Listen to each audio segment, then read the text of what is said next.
Josh Chapin from Channel 7. You have time for a couple of questions? Josh, How are you? Nice to see you. How are you? Too. How was your meeting? It was great. Oh, it's very good.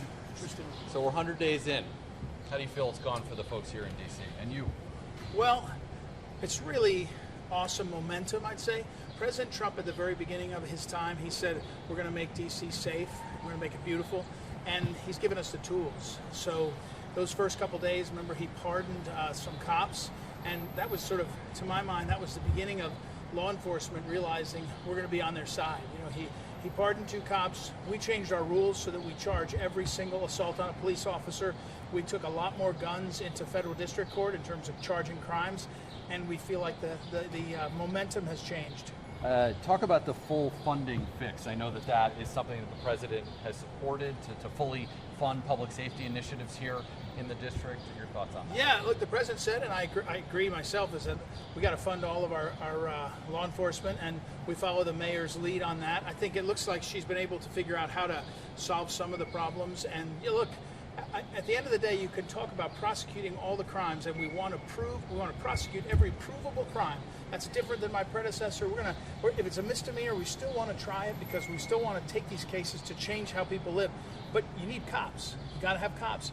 Cops cost money. To do this right, we have to have the resources, and so I stand with the mayor and others saying, hey, give us all the resources we need. Look, there's been a lot of talk about the federal cuts, the cuts here in D.C., staff leaving. Do you feel that you have the staff to prosecute all the people that you need to prosecute? Well, I let you in on a little secret. You know, when the president said make D.C. Safe again, he also exempted our office from the hiring freeze. So we have been hiring the whole time.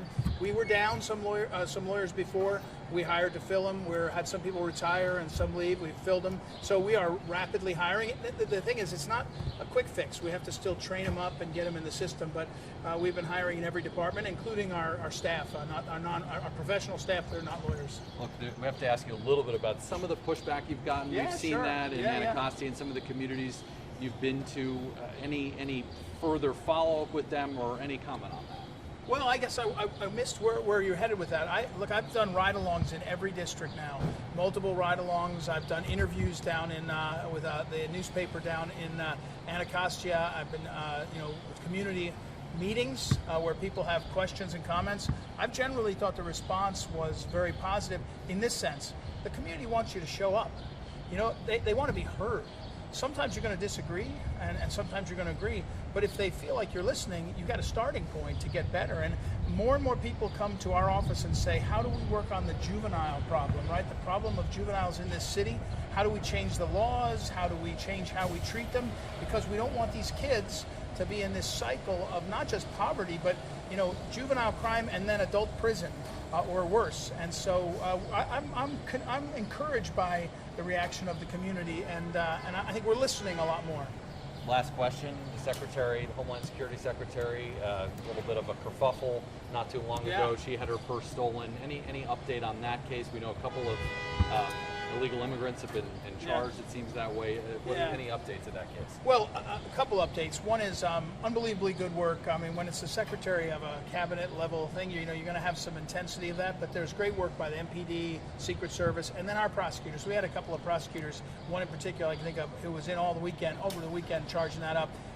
What I do want to say to the public is, you deserve the same kind of attention, right? The public deserves, yes, it was a purse, but it was a purse that was dragged out from under her chair, kind of a clever way to do it. But when we have other crime, we're doing more and more charging of crime. We don't want you to have to go into CVS and wonder why it's behind a lock and key, because we got to change that dynamic, and we're doing that every time. So that was a great success, meaning we charged those folks, or charged one of them, and then we got an accomplice, it looks like. But we need more for everyone in the city, and we're committed to doing that. Okay, and the interim title, is it going to get dropped anytime soon? Well, working hard, listening to the senators. You got to go hand in hand to the senators and hear what they have to say. It's every one of them is a very, very important person, so I think so, but we'll work at it and see. Okay, thank you for your time. Thank you, sir. Appreciate Nice it. to see you. Yeah, you too. Good seeing you. Thank you.